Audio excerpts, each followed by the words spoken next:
My wife joined a feminist social circle and started calling me a controlling a-hole and asking for an open relationship, while she was the one mistreating our kids. So I filed for divorce and accidentally ruined her life. I used to love feminists, until I met my wife. For a while we were perfect, but then she met a fresh social circle. These women weren't just opinionated, nothing could satisfy them. Hold a door for them? You think all women are children and can't do anything for themselves? Don't hold it? You're disrespectful and entitled. Walk behind them? You're a creep. Walk ahead? You're an egotistical a-hole. But I thought I could trust my wife to not follow the herd, but she did, and ended up ruining more than just her life and our marriage in the process. And it all started with a simple few arguments here and there. I'd leave my plates in the sink after a 14-hour shift, and suddenly, I was the reason for every abuser that wasn't convicted. Or if I started helping with our kids' homework, she'd pull me aside and tell me I'm inherently problematic. And my mansplaining just proves it. The warm, loving woman I married seemed to be vanishing before my eyes, replaced by someone cold and antagonistic. About then, an awful gut feeling washed over me, because I was playing video games with my son and went to high-five him, but then my stomach turned, because he flinched. I immediately noticed and talked to my wife about it,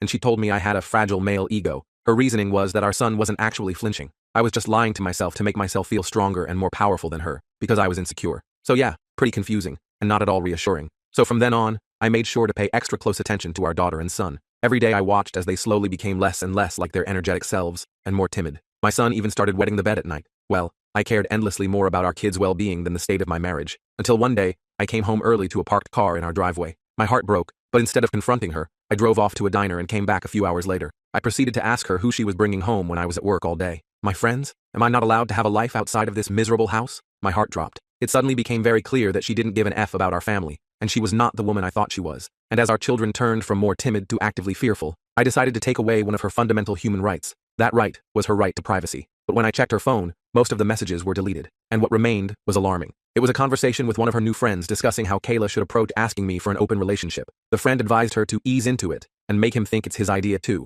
Obviously, she was cheating, but I didn't even care about that anymore. I just needed to know who was laying hands on our kids. So in my head, this is what I'm thinking. I needed to formulate a plan that allowed me to get full custody of the kids. But since there was no prenup, I had to make sure I was left with enough that would still allow me to be a good father. So when Kayla casually brought up the idea of open relationships over breakfast, like it was just a random thought that had occurred to her, I was prepared. I had my phone recording in my pocket. She stirred her oatmeal nonchalantly. So I was reading about these couples who have open relationships. What do you think about that concept? I didn't yell. I didn't scream. Instead, I looked her straight in the eyes and asked with a clenched jaw, "Who is he?" Her cocky demeanor vanished instantly, like a mask sliding off. "What do you mean?" she stammered. But I wasn't falling for her innocence anymore. And eventually, Kayla confessed to 2 one-night stands while I was working. She explained that when they came over, she forced our kids to sleep on the hardwood floor while she made love with them in the other room, loud enough for them to hear. Hence their timidness and increased anxiety. They were both married men with children of their own, fathers who, like me, probably thought they had loving, committed relationships with her. Then came the bombshell. She was planning to sleep with a colleague at work and intended to pursue it because it's good for her,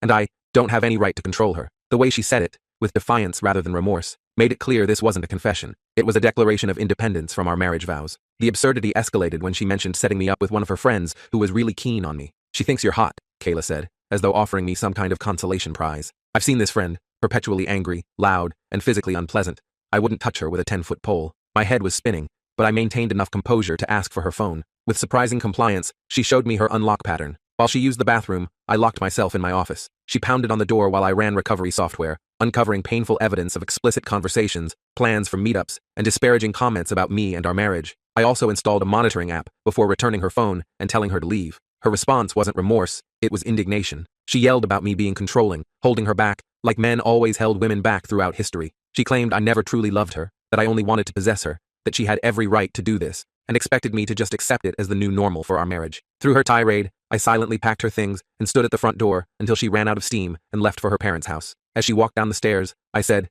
"You're single now. Do whatever you want. I'm not controlling you anymore. My lawyer will be in touch in January." Before she could reply, I slammed and locked the door, my hands shaking uncontrollably as the finality of what had just happened washed over me. Through the monitoring app, I watched Kayla discuss everything with her friends in a group chat. They praised her for being strong and demanding what she deserved. They assured her my divorce threat was empty. Want to bet that men always make threats they don't follow through on, and that I'd come crawling back once I realized what I was losing. What terrified me was hearing them suggest she could accuse me of domestic abuse if needed to secure her future. One friend brazenly bragged about how she screwed her ex-husband and took everything with false abuse claims. She detailed exactly how to make the allegations seem credible, what to say, how to act, even suggesting Kayla could inflict minor injuries on herself as proof. I immediately ordered security cameras for my house. I knew I needed to record everything from this point forward. Then came something I never expected. Kayla messaged her affair partner to meet at a hotel.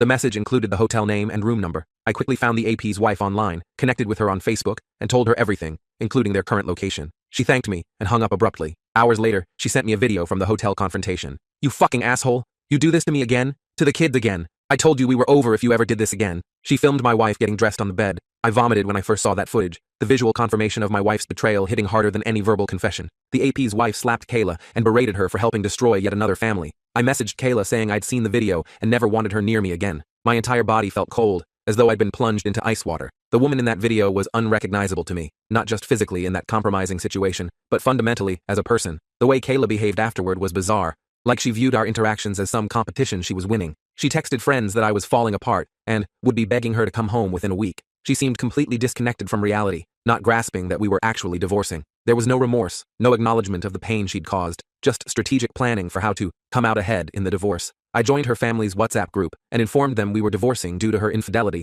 thanking them for welcoming me into their family before leaving the group. I received several calls and messages from her relatives but didn't respond. I couldn't bear to relive the details over and over, each retelling reopening the wound. After telling my parents everything, my father messaged Kayla that she wouldn't be welcome for Christmas. I'm staying with my parents now, surrounded by childhood mementos that provide small comfort amid the chaos. My boss has given me time off until mid-January, recognizing that I'm in no state to function professionally. Through monitoring, I've witnessed Kayla's increasingly frantic discussions with her friends. I don't think she comprehends that she's lost her family, her marriage is over, and her new friends don't actually care about her. They offer toxic advice that only serves to drive her further from reconciliation. She sent countless messages and even showed up at my parents' demanding to celebrate Christmas with us. My father threatened to call police if she didn't leave, his face flushed with anger at her audacity. I've been Googling divorce lawyers between crying spells.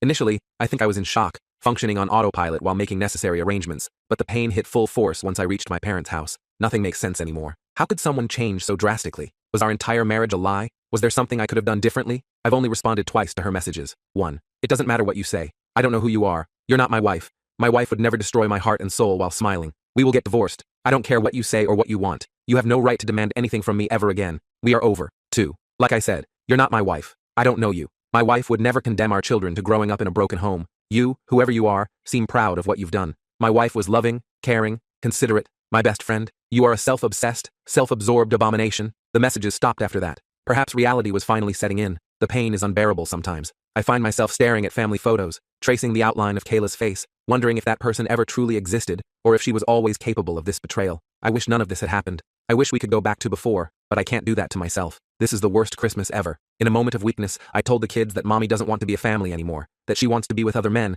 and we're getting divorced. They're devastated. Briar cried herself to sleep in my arms, while Milo went silent, his small face frozen in confusion. Thank goodness my parents are here to support us all while I'm an absolute mess, barely able to function through the grief. I'm trying to pull myself together for my children, but I'll never go back to Kayla. The level of disrespect and callousness in her behavior is unforgivable. I'm completely lost. Why does she expect to demand anything from me at this point? Is she mentally ill? Has she always been this person beneath the surface? Or did something fundamentally change her? These questions haunt me as I lie awake at night, staring at the ceiling of my childhood bedroom. Sorry for the rambling post. I just needed to get this out somewhere people might understand. Update. So much has happened since my last post. I wish I could say I've been strong through this, but honestly, I've been a sobbing wreck. My father found me on the bathroom floor at 3 a.m. 2 nights ago, hugging my knees and rocking back and forth. I was obsessing over Kayla's chats with her friends until I saw something that broke me completely. She described, in cruel detail, how our marriage, and especially our children, were burdens, preventing her from being a successful woman living up to her full potential. She claimed I was an oppressive piece of shit, holding her back from a good life, and that motherhood was a patriarchal trap, designed to keep women submissive. What broke me was realizing she never gave specific examples of how we supposedly burdened or oppressed her, just blanket accusations based on gender politics,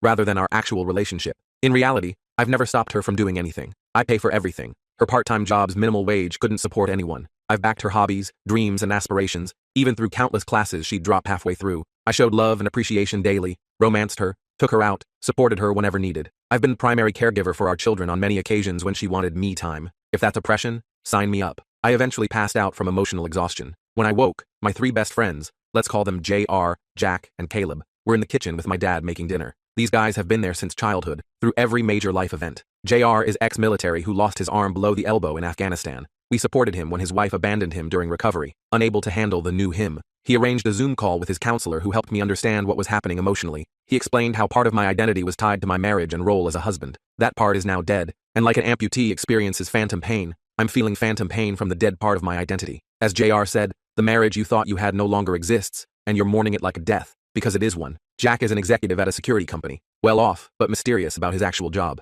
He contacted a top-tier law firm his company has on retainer. He's covering my legal expenses as repayment for all the times I took beatings from bullies on his behalf when we were kids. You protected me when I couldn't protect myself, he said, squeezing my shoulder. Now it's my turn. Caleb, a teacher at a private school with 7 children, yes, 7, has been ensuring my kids are cared for while I get back on my feet. His oldest daughters have been reading bedtime stories to Briar and Milo, providing a sense of normalcy amid the chaos. Yesterday started with an STD screening. The results? Kayla gave me chlamydia. I need another screen in 6 months for HIV and other STDs with longer incubation periods. My self-pity instantly transformed into rage. The doctor's sympathetic look as he prescribed antibiotics only intensified my feelings of violation. Gloves off. I'm going for full custody, and will give her nothing if possible. My lawyer tracked down the ex-husband of Kayla's feminist friend, who bragged about screwing him over. We spoke on WhatsApp, and after hearing how this woman destroyed his life, leaving him homeless and barely seeing his kids for 4 years, I'm preparing for war. His voice cracked as he described living in his car while she enjoyed the house he'd paid for, telling their children he didn't love them enough to provide a home. My attorney suggested a preemptive restraining order due to Kayla's negative comments about males,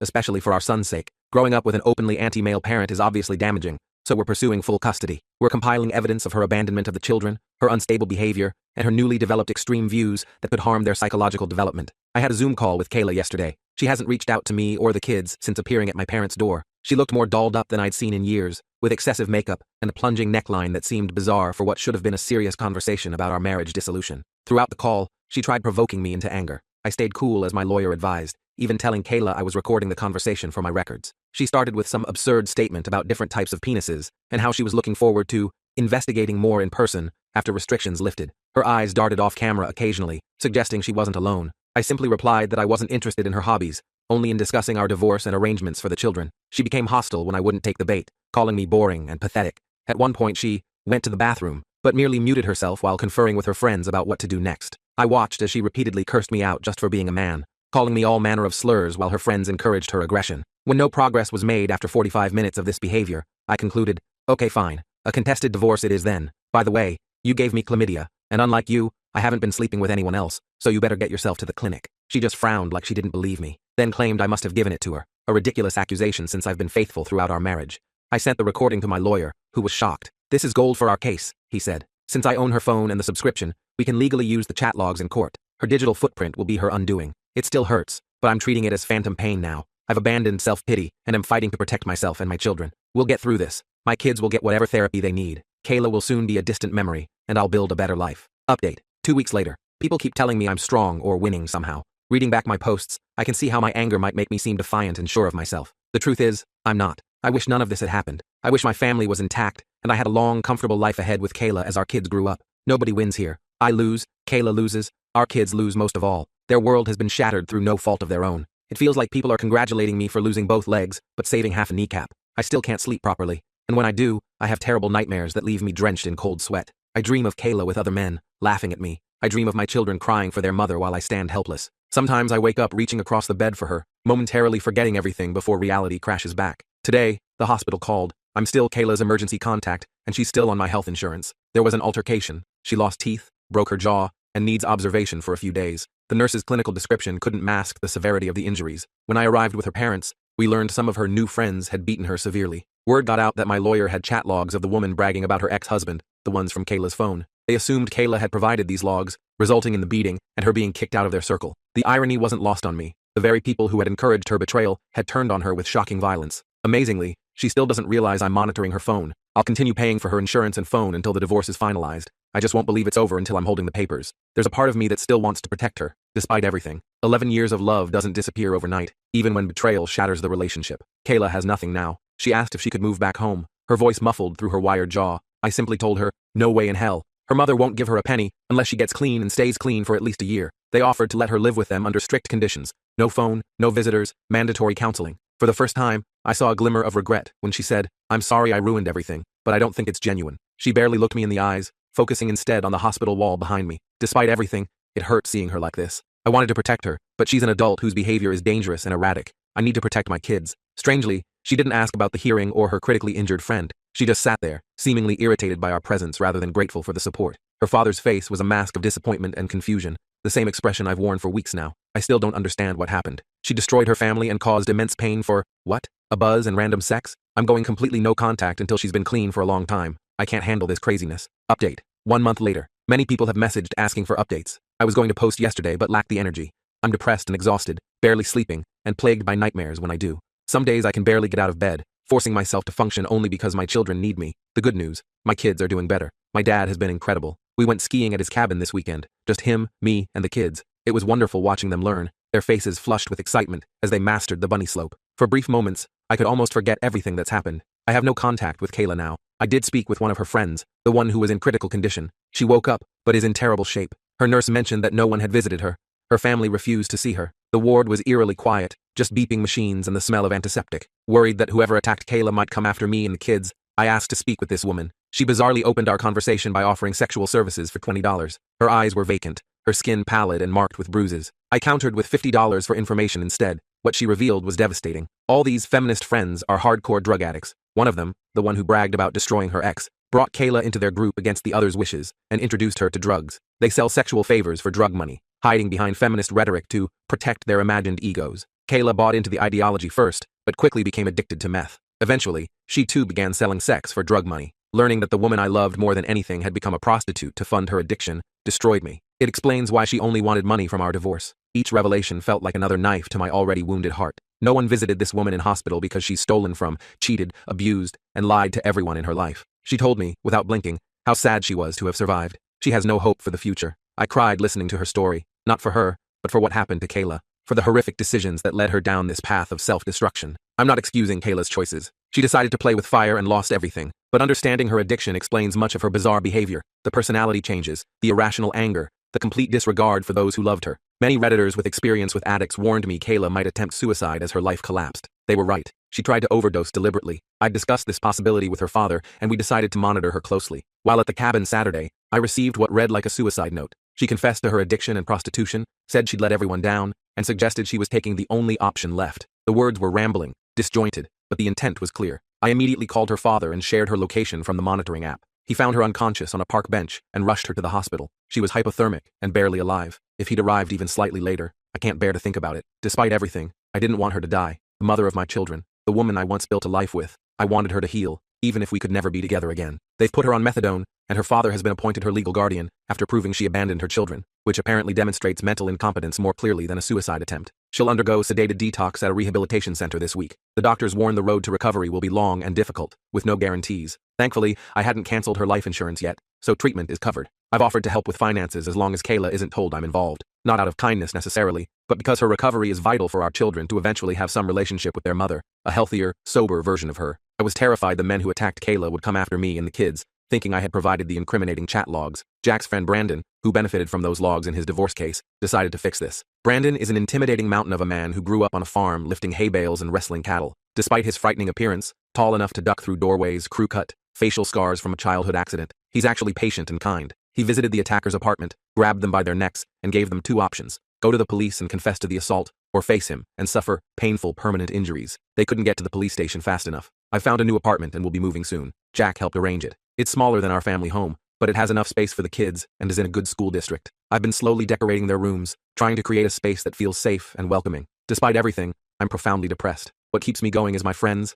family, and the need to stay strong for my kids. My heart breaks for Kayla. Despite everything, I don't regret marrying her. I still love who she was, but I know we can never reconcile. She isn't the person she used to be, and there's too much pain between us. We had a good life before this disaster. I wouldn't have my children without her, and I wouldn't trade them for anything. The pain will linger, but I hope I'm strong enough to endure it. Some days I doubt myself, but other days I see glimmers of a possible future, different than what I'd planned, but perhaps still worthwhile. Strangely, learning about Kayla's addiction has helped my kids cope. It's easier to explain that mommy is sick, and it's going to take a long time for her to get well, than to explain betrayal and abandonment. They've written her letters that I'm keeping safe until she's stable enough to read them. Their resilience amazes me. Children can adapt to so much if given the proper support and honest, age-appropriate explanations. I'm sad and exhausted, but Brandon is here with his kids now. We're watching Madagascar 3 tonight. I'm trying to make as many good memories as possible amid the darkness. Our children seem to be doing better. They laugh more freely now, and the nightmares have become less frequent. I think we'll be okay. Not today, not tomorrow, but eventually. Thank you, everyone, for your help and support. The kindness of strangers has been a lifeline during the darkest moments. Final update. Kayla passed away. She overdosed while in rehab. Nobody knows how she got the drugs. One doctor speculated she might have swallowed a hidden bag that burst during detox, releasing a fatal dose into her system all at once. I held our children as they sobbed, their small bodies shaking with grief I couldn't soothe. How do you explain to children that their mother is never coming back, that the illness took her forever? I have no answers, only tears that won't stop flowing. I won't be posting anymore or answering comments. Thank you to everyone who provided helpful suggestions and support during this nightmare.